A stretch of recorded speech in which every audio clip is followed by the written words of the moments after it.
Welcome to the second episode of Baking with Sarah and Otis. Otis. What do you think of that filming? All right. So how has everybody's week been? Oma's house? We did go to Oma's house, yeah. What have you guys been up to? Tummy? Yep. We have just been hanging out, learning about baby yoga, right? And I have been training my hair to go to this side. So I've made a lot of progress, I feel like, because I was having a little brief affair with some female patterned baldness on that side. Since having him. So we're just giving ourselves some options here. And Otis, how's your week been? Oma's house? Hi. Hey. What have we been learning about this week? Baby yoga? Yoga. Baby yoga. Baby yoga. Can you show me some of the yoga moves? How about tree? Tree. How do we do it? Tree. Warrior. Warrior. Toy. No. Yes. Yes. No. What's that one? Warrior. All right, so we got pretty professional here, and we got some Shock. matching aprons, which he is loving. No, he's not. So things are getting a little mother boy around here, but hey, we're going with it. Oma's house? He's really wanting to go to Oma's house.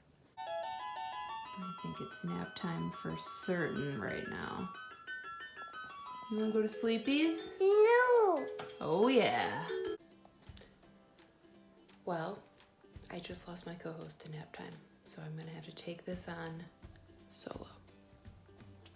But as I had said before, we are making Easter breads.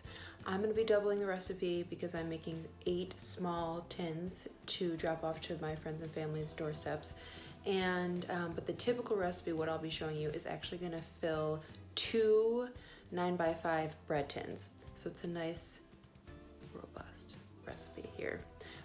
Additionally, this is not a traditional Easter bread. This is got a little bit of flair to it. So I think that there's a typical, the Italian Easter bread, and then there's an anise Easter bread, which I would actually like, but I did a poll, and nobody likes anise. Nobody, just me. So I'm gonna make sort of my own version of it.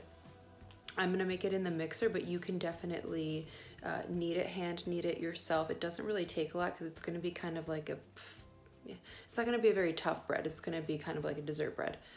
It is a dessert bread, but yes, so that's all I wanted to say. Let's get this started.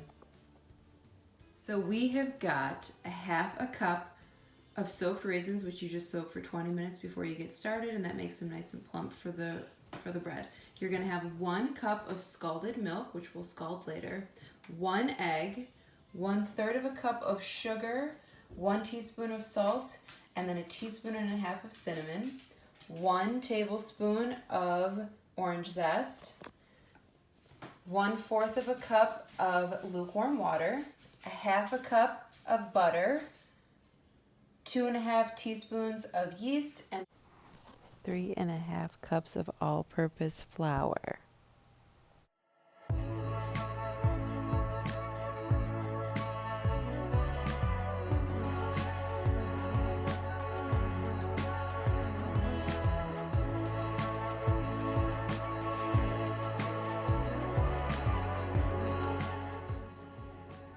Now the second step is to take your lukewarm water, which lukewarm should be about 100, between 80 and 100 degrees.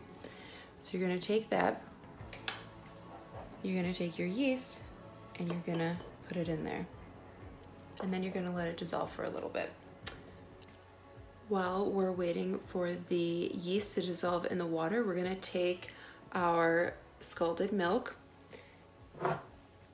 our sugar, salt, and cinnamon, and then our butter, and we're gonna mix that together.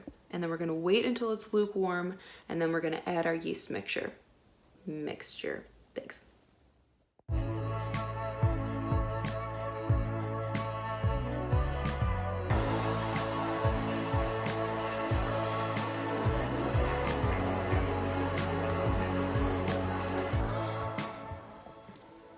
All right, so this looks good. The butter is all melted and everything. And now we are going to take our yeast, our dissolved yeast in water, which you can see it's all dissolved, and we are gonna add it in. And actually I am gonna switch my attachment to a whisk because we're gonna whisk in the eggs next. That's probably good. And now I'm gonna take and I'm gonna whisk in some eggs and shadows on my face here. The egg and the orange zest.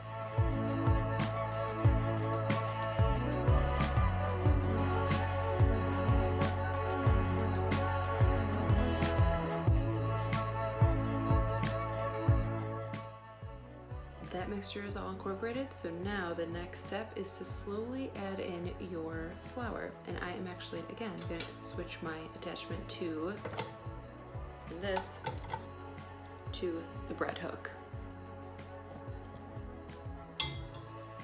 Okay.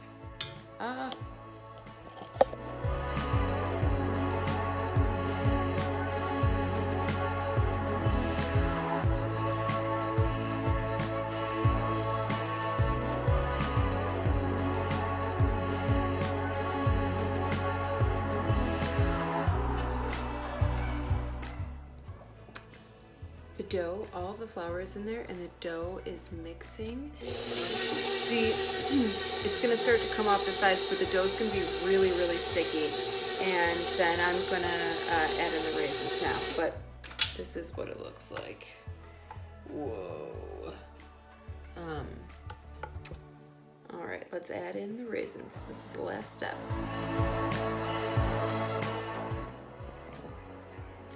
Okay.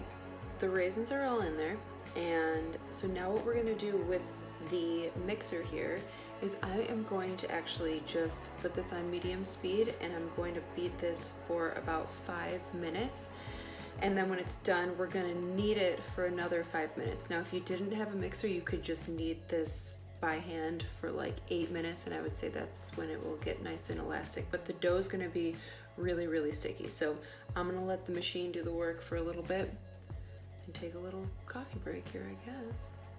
All right. And look at how sticky that is. All right. And now, I can't see what's going on. We are gonna knead it now for about 5 minutes. That's it.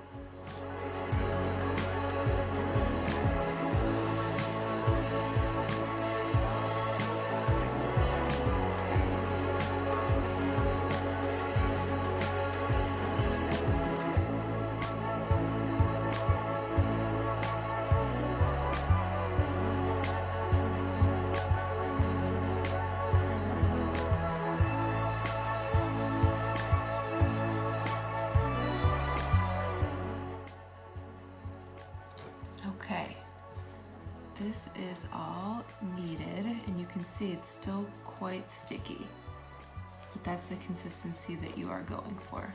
It's not actually sticking, but it's sticky. Okay. All right, so our bread is done. I showed you the consistency. And now we're gonna take the bread and we are going to transfer it to an oiled bowl. I oiled mine up with a little bit of melted coconut oil. You can oil yours up with whatever. And we're gonna put this in the bowl. And we are going to cover with a little towel here. And then that is going to let sit to rise for about 30 minutes. So it should it should double in size So we'll see. So we'll put the timer on for 30 minutes and then we will check and see what it looks like. All right, enjoy your little 30-minute break. Hey guys, this is Sarah. I am taking a little break here while we're waiting for our dough to rise. And I just wanted to talk about today's sponsor for this video, which is getthegrove.com. And that is a healthy juicing and eats company here in the Buffalo area. Unfortunately, because of COVID-19, you know, things have slowed way down, but they are still doing home deliveries and they do ship out. So everything is delicious. It's cold pressed. It's fresh. It's so good.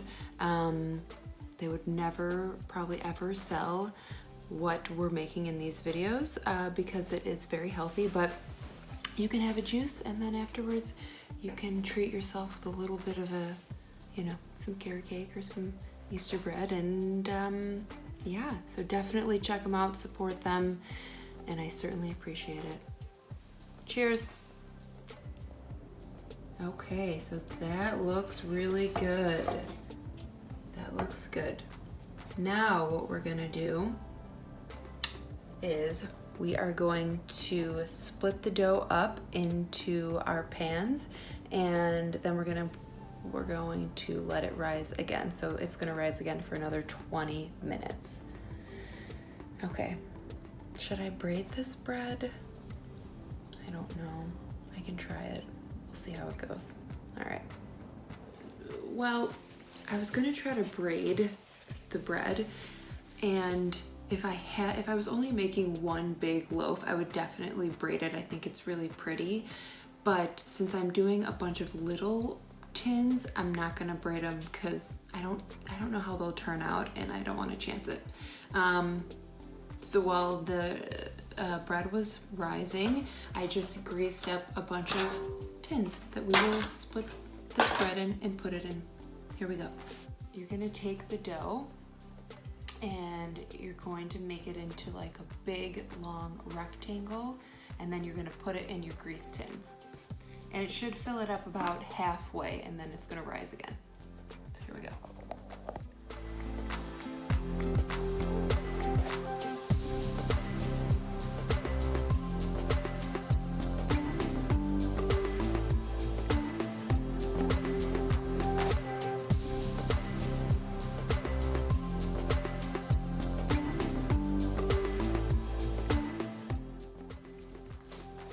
We have all of the dough in the tins, and now we're just going to cover them, and we're gonna let them sit again for another like 20-25 minutes and let them rise. And then we will put them in the oven at 350 for about 30 minutes.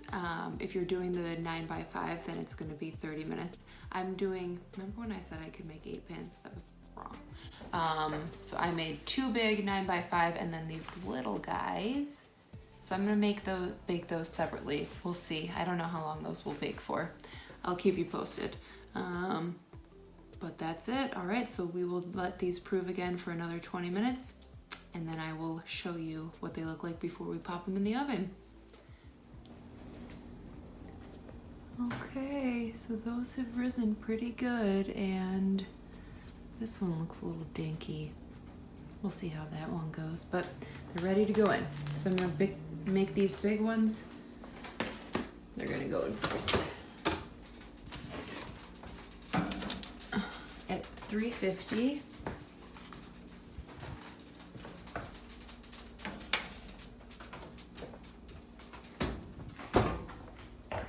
What are you doing? Warrior! Are you eating your sandwich? Oh yeah. Whoa, whoa, whoa, whoa, whoa. Hey. Ooh, what's baking in there? We got some Easter breads in there? Cookie. Easter bread. Easter bread. A bread. Oh, we can't open it yet. It's bacon in there, but it's almost done actually. You can see it's got about 8 minutes left to go, maybe even less. What do you think? A, B, C, D,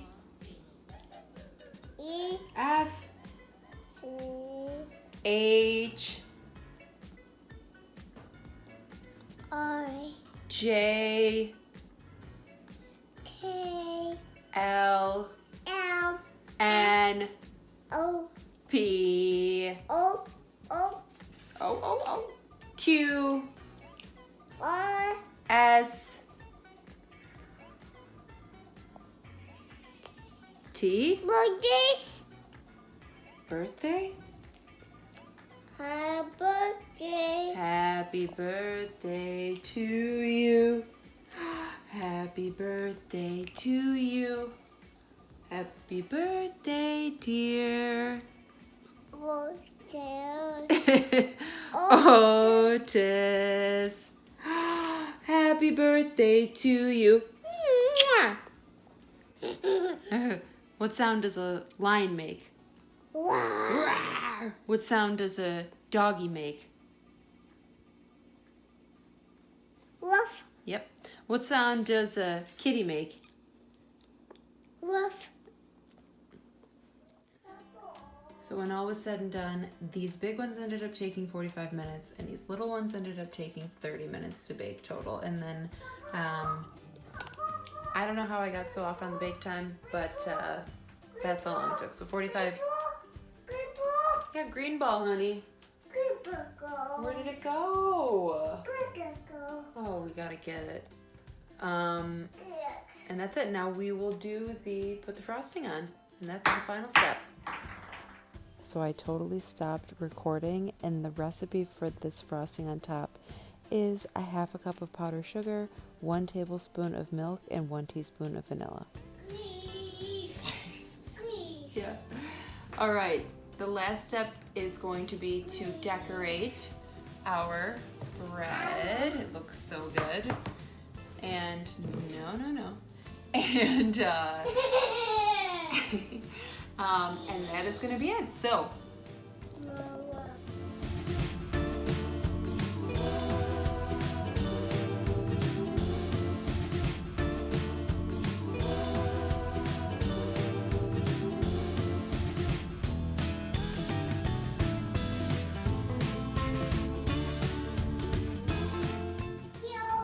we have our final product here.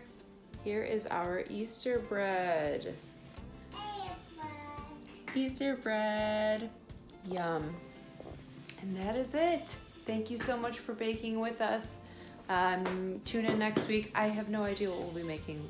We'll think about that this week. Otis, can you say bye? Bye. Bye. Say have a good week. Have a good week.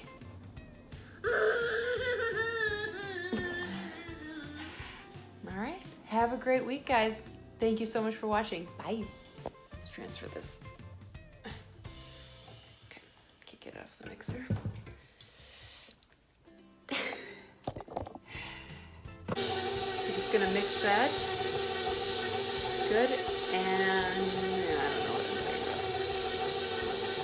What's the point of this? Should be saying patty cake. No, Patty cake. Oh, no. Not that one. Okay. What other song then?